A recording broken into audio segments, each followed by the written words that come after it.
Musical instruments have been a form of entertainment from the olden days up until now. Alright, ready? 5, 5, 6, 7, 8. Dun, dun, dun, dun, dun, dun, dun, dun, dun, dun, dun, dun, dun, dun, dun,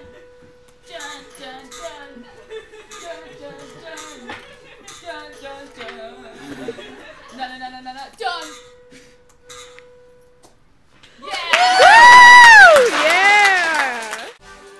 But now we might have to rewind to see how this was all made possible.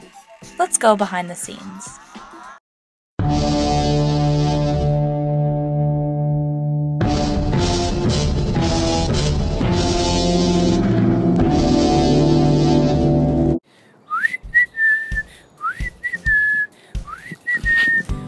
Addison, what are you doing on the ground? I'm contemplating the nature physics of music.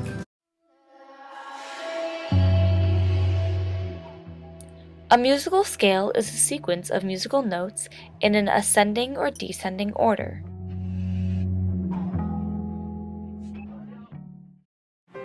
So one of the major advantages of an electrophone is that it's super flexible. Basically any tone that a speaker will play. So what I did was I simply looked up a standard piano scale starting from middle C and onward, and I applied those different hertz rates to the different keys on my virtual piano. Unless you're a computer programmer, there's probably no way I can clearly explain to you what's actually going on inside the code. Come on now, give it a shot. So what we have here is initiating the frequency and the volume values that are built up inside the computer. So I started off at a standard 440 Hertz, which is F right here, and V stands for volume, which I have defaulted at 0.5. And these are just different layers for different notes played simultaneously. So essentially what the computer does is if I pressed, say, the A key, if we scroll down here to where I have each key matched up with its proper frequency, we can see here A generates an F4 tone. And we take the initial 440 frequency and we subtract a certain amount of hertz to get the exact tone that we need to be generated for the F4 note. And then this right here is just code that will highlight each key that I press, so when you launch the program and you're pressing a key, it can visually be displayed inside of the user interface. I'm confused too. Sometimes scientific studies can be stressful. This is how our group seemed to cope.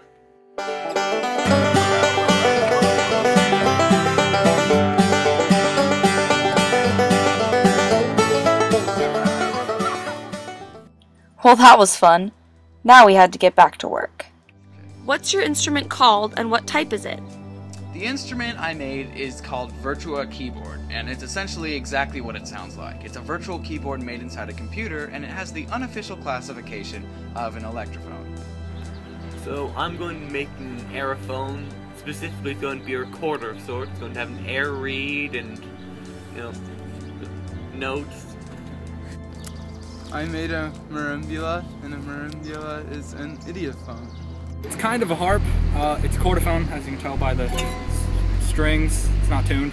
As you can tell by the strings, it's a chordophone. Building an instrument can both be rewarding and frustrating. The hardest part of making my instrument was getting the holes to be spaced apart the right way and making sure the air reads at the right angle. All that stuff requires a lot of drilling and cutting, and it's really hard. Tuning your instrument can also be a pain in the... In order to tune my instrument, I had to make the keys different lengths so they played different notes. Alright, well, because it's a chordophone, it's really easy to tune. You just take this kind of Allen wrenchy thing and put it on one of the notes, and you tighten it or loosen it to change the pitch of the note. Like, I just made that one sound really bad. The higher the tension, the higher the frequency of the string. So, for an aerophone, the tuning has to do with the length of the air tube inside and how it vibrates along the first harmonic.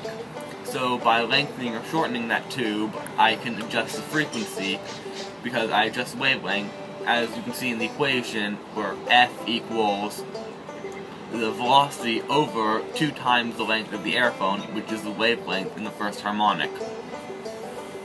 The most used formula was to find the frequency of the strings, which is n divided by 2L times the square root of tension divided by mu, and mu is mass per unit of density, and that would give you the frequency of the strings. How do you think we're doing so far in this project? You know, I actually think we're doing pretty good.